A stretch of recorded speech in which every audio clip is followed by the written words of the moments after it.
Ramos! Yay! Go, Universe! Universe Center, please, for photo muna.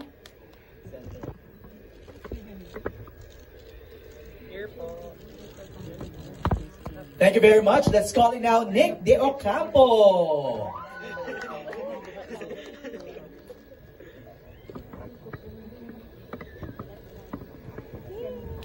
Center muna, Nick, for photos. Nick here. Nick. Thank you, Nick. Let's call in now Miggy Rualio.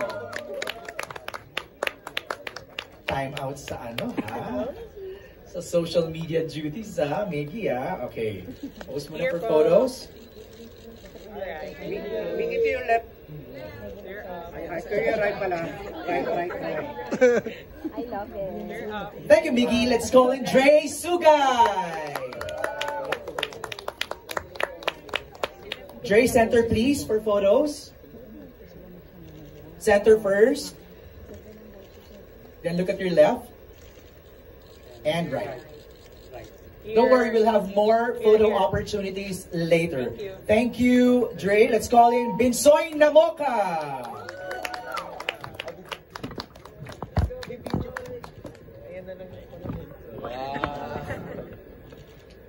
So here. And to your left. There you go. Right. Thank you, Binsoy. Let's call in Bong Gonzalez.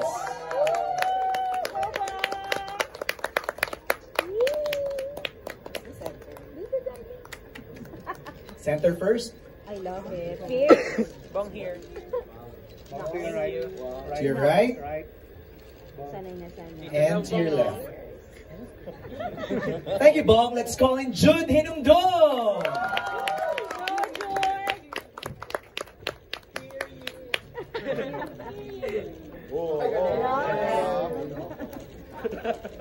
Here, Jude. Jude to your right. Thank you, Jude. Let's call in this time Sky Quezon.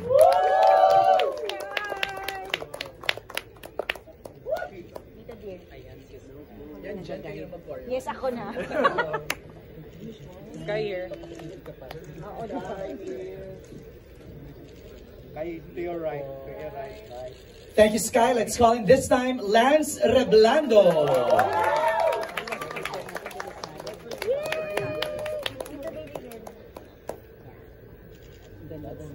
Lance here. You're right, Lance. Wala ka man din. Pang metro. To your right.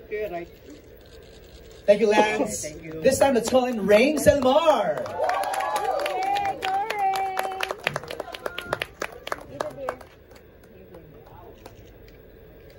Rain Our here. bunso. To your right. Rain to your right. Right. Rain. Right to your right. Post. Yes. Thank you. Thanks, Rain. This time, let's call in Dylan Iturralde. Go, Dee.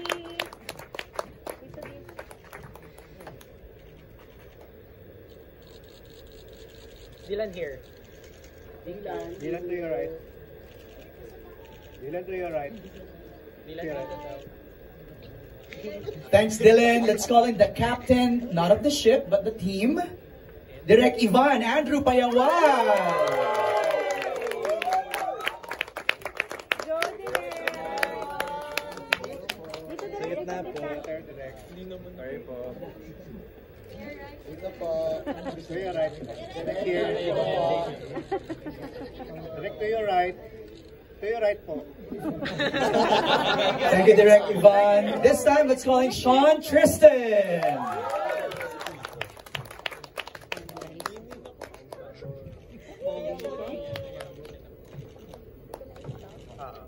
Hi. Here, Sean. Para kay Sean ka lang na ano. Kay Sean ka lang na ano. Na tense.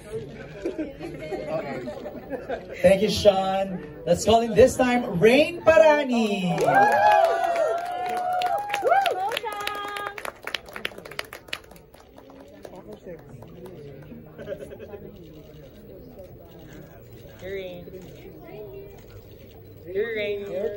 Rain to your right. To your right.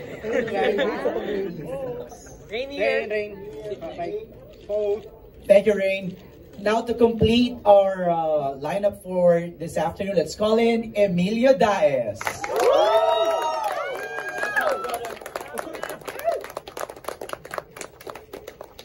Pose for photos muna, Emilio, at the center, please. Emilio here. And jump shot. Hindi, joke lang. Pose Emilio. 28 po.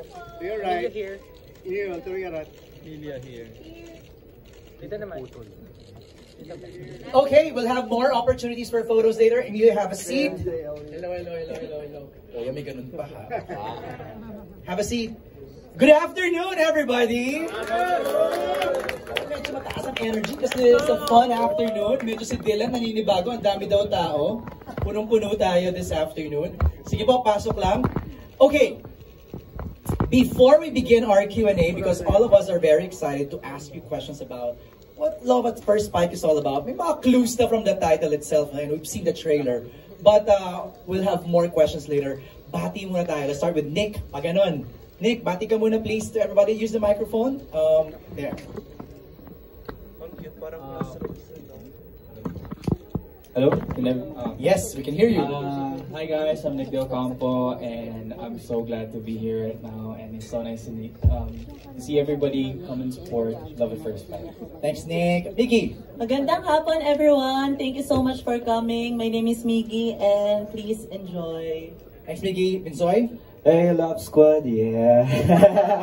So magandang hapon sa ating lahat and I hope na ma-enjoy yung hapon na to. Hi, hello. Thank you, Binsoy. Lance. Hi everyone, I am Lance Orlando. Sinet po namin ng maayos itong Love at First Spike, so sana ma-receive niyo siya ng maayos kasi palong-palo na po kami. Enjoy po!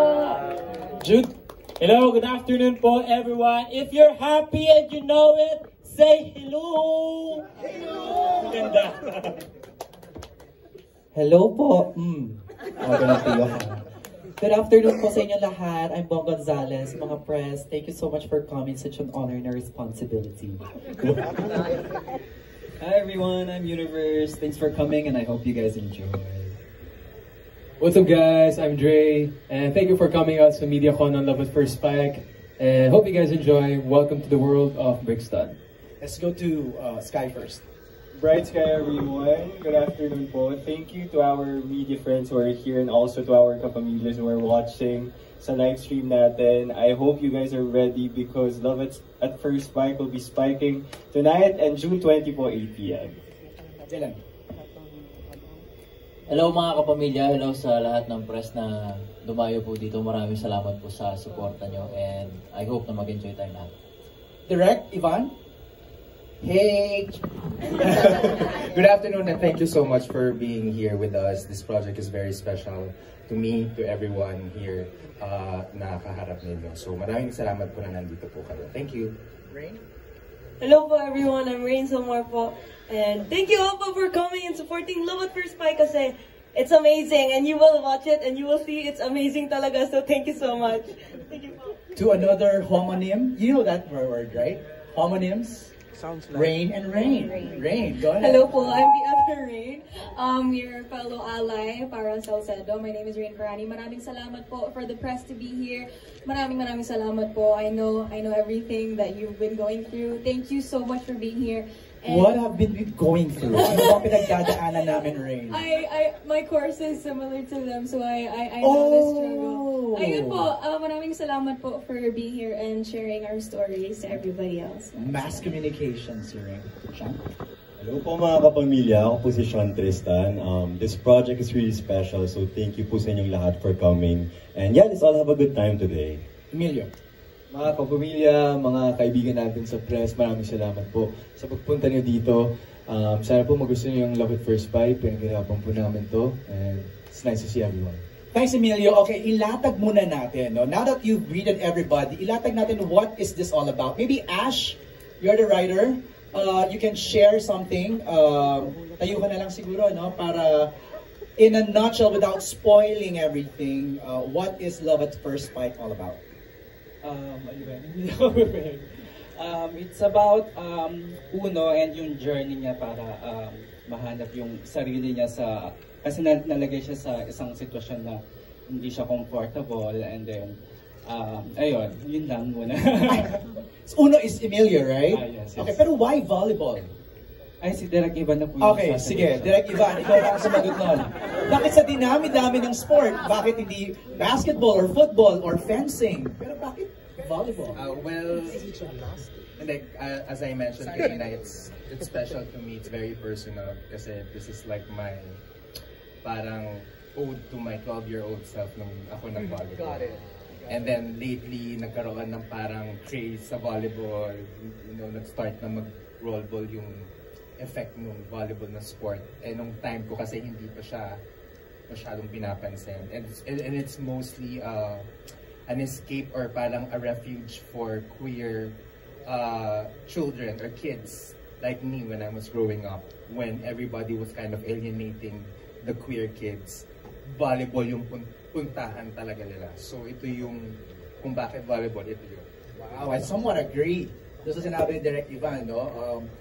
Pero, ang gusto ko malaman, all of you, sino dito ang totoong naglalaro ng volleyball? Dylan is a varsity player. Tama? Who else? Lance, Bong, Rain. Sean, you play also? No. No, okay. So, yung iba, first time, kayo ba yung ano yun? Kwentuhan nyo nga kami, paano nyo, or was it a requirement, direct, na dapat naglalaro ng volleyball yung cast members? Well, may advantage, no? Like, Okay. Malaking factor talaga na marunong siyang mag-volleyball. Pero syempre, at the end of the day, mas dun tayo sa acting, mas dun tayo sa performance. So, inacting nila yung paglaro ng volleyball? Well, they trained for several days. Okay, share. Lance, sige, ikaw na mag-share sa amin. Paano ba? Siguro, gano'n ba tayo katagal nag-train? Less than 20 days, 15 days. Ganyan. 20 days? Opo, Of tapos, everyday training? Not every day. Since January. Since January. Okay, go ahead. Tapos nakakatuwa lang makita yung mga kasama namin na from hindi marunong, nandun na sila sa nakaka-receive. Lance, sino yung hindi marunong? Turo mo sa amin. Sky, hindi daw marunong. Hindi, nakakatuwa lang makita yung growth nila kasi from yun nga, hindi nakaka-receive ng bola. Over na yung serve nila, tapos nakaka-receive na sila, nakaka-set, tapos alam na nila yung rules. Yun yung pinaka-important sa volleyball. Kasi hindi lang tayo nagpapaganda-ganda dito, dapat alam din natin kung anong ginagawa natin sa loob. That's right. Touching the net, touching the lines. From the Sparks campers, sino pwede mag-share ng inyong experience? Miggy, ikaw. Oh my God. Bakit? Ba't oh my God ka? Nung training, sobrang hirap po talaga. Kailangan mo talaga matuto para kapag sinut siya, hindi... Realistic, yeah. Di ba? So, sobrang nakakapagod siya. So, anong natutunan mo? With them. Blocker ka ba? Setter? Libero? What? Papalo po Ay, tayo. papalo. Nick, ikaw? Parang ako nag-varsity training ulit kasi kailangan maaga. 7 a.m. minsan, di ba? Ay, talaga? Tapos the training actually lasts for like 3 hours. So, seryoso pala to, no? Seryoso. Ask them who their coach was. Okay, sino mga coach nyo? Rain, go ahead. It's Coach Dex and Coach Alfred. They're really, really good. Talagang UAAP training po yung datingan ng practices po namin. I remember after practices, we have bruises on our hands and everything. Super serious po talaga yung training. From that side, Universe, Dre. Magkamukha kayo, magkapatid ba kayo dito sa series? Ayaw nga, no? No, magkamukha sila, no? Okay, go Universe. hello? Can you guys hear me? Okay, so, yeah, blood, sweat, and tears talaga. Like, ilang beses na ako natamaan ng bola. But we persevered and everyone really put in a lot of effort to improve. At makikita nyo naman, as much as possible, you know, we really put in the practice para konti na yung daya when it comes to like shooting things. Okay. We really put in a lot of effort. Dre. I actually don't play volleyball in this series. Isa akong basketball player dito. My character is kind of lazy, so teammate siya ni River Joseph. Pero nakikita ko yung mga kasama ko. Whenever nagtitaping kami and I'm in the episode, nakikita ko na you know, they're getting by kasi pagod sila sa training. Sila. Yeah. And nag-usap-usap kami sa bahan and like, grabe yung hirap pala mag-spike, hirap pala mag-serve ganito. But, you know, that's just the dedication that you see from everyone. para maging realistic yung world natin sa series na to. Yun yung sabi ni Mickey, para pag kinuna ng camera, even the form and everything, it should be there. Add ko lang, MJ, yung coach nila ay si Coach Dexter Clamor and si Coach Alfred Valbuena na talagang coach nung nag-champion ng Signal. At yung and assistant coach ng national team ng volleyball. So ganun ka-hardcore yung training. So ibig sabihin, pwede na kayong sumabak sa Star Magic Games. Yes. Diba? Malapit na yun. May mga maglalaro. Dylan is playing because naabot na ko siya ng... You're playing basketball, Emilio, right? Okay. The girls, are you playing? Rain and Rain are together. playing. Same team po kami. Anong team nyo? All Star Magic Lady Setters. Lady Setters.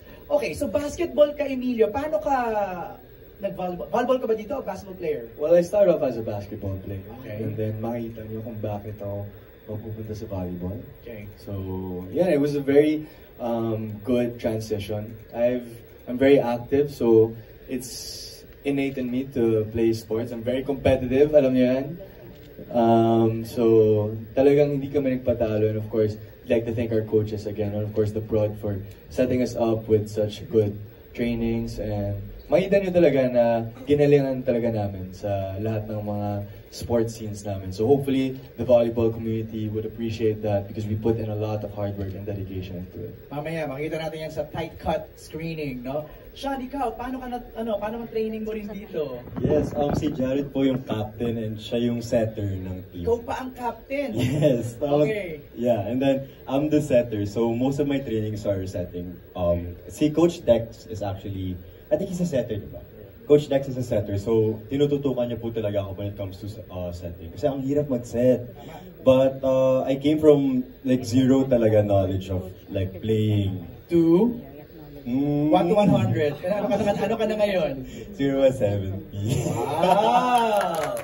Not bad. Yeah. Assess, Dylan. Kasi ikaw ang varsity player dito eh.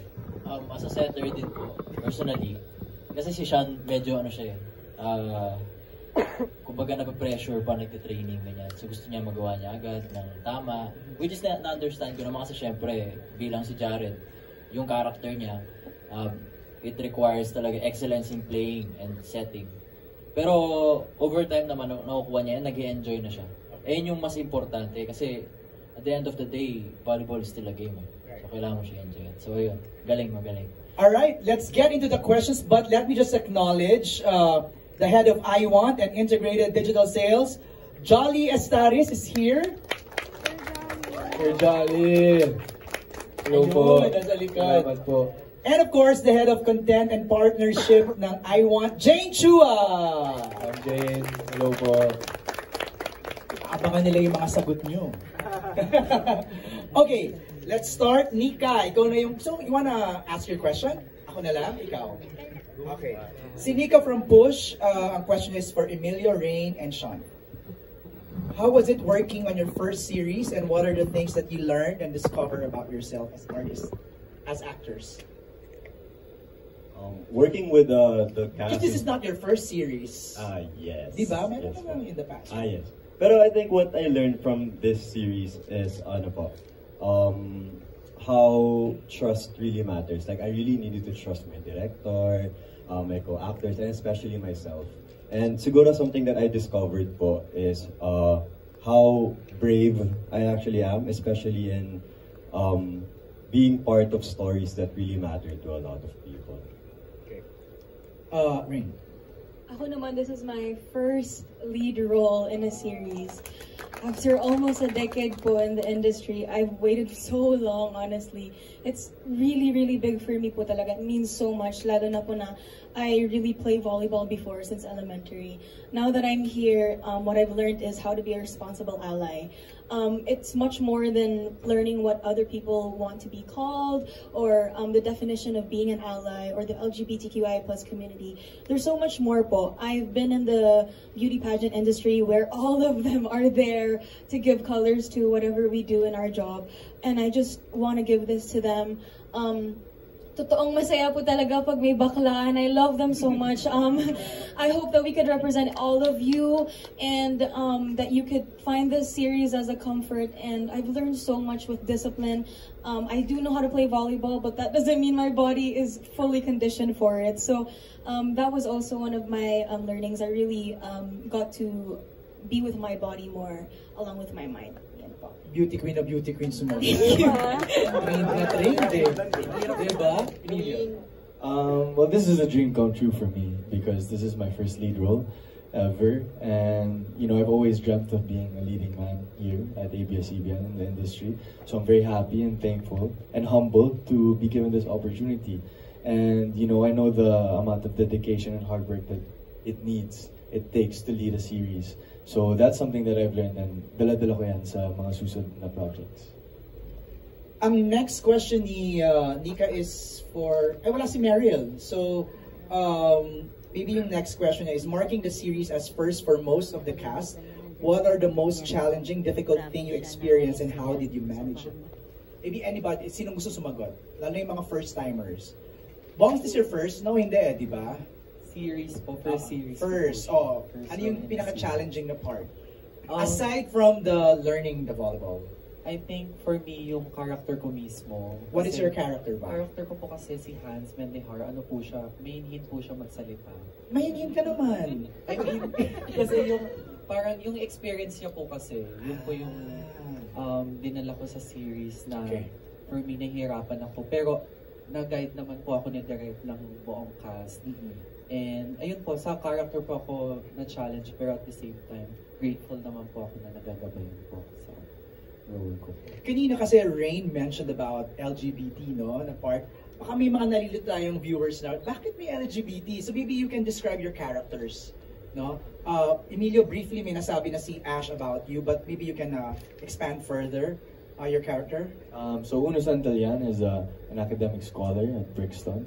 He's the team captain of the basketball team, and he's a determined guy, he's a very persistent guy, and you'll see more about his journey when you watch Love at First Sight. Okay, Sean. I played the role of Jared Aragon. Jared is the team captain of the boys volleyball team, and he's an out and proud member of the LGBTQIA++ community, and he's the cousin of Farah Salcero and the childhood best friend of Uno Santillan. Best friend lang. Childhood best friend. Lang. Childhood best friend. Rain, Farah, you're playing the role of Farah? Yes, I'll be playing the role of Farah Salcedo, a stereotype breaker. She's an athletic scholar as well, but also she's really passionate, really loving, gives all of herself into everything she works hard in. And I feel like it's a good role as well for other women to see that you could be much, much more. And ayun po, I am also Jared's cousin and Uno's teammate that will teach him how to play volleyball. Yan po. Nagre-reserve pa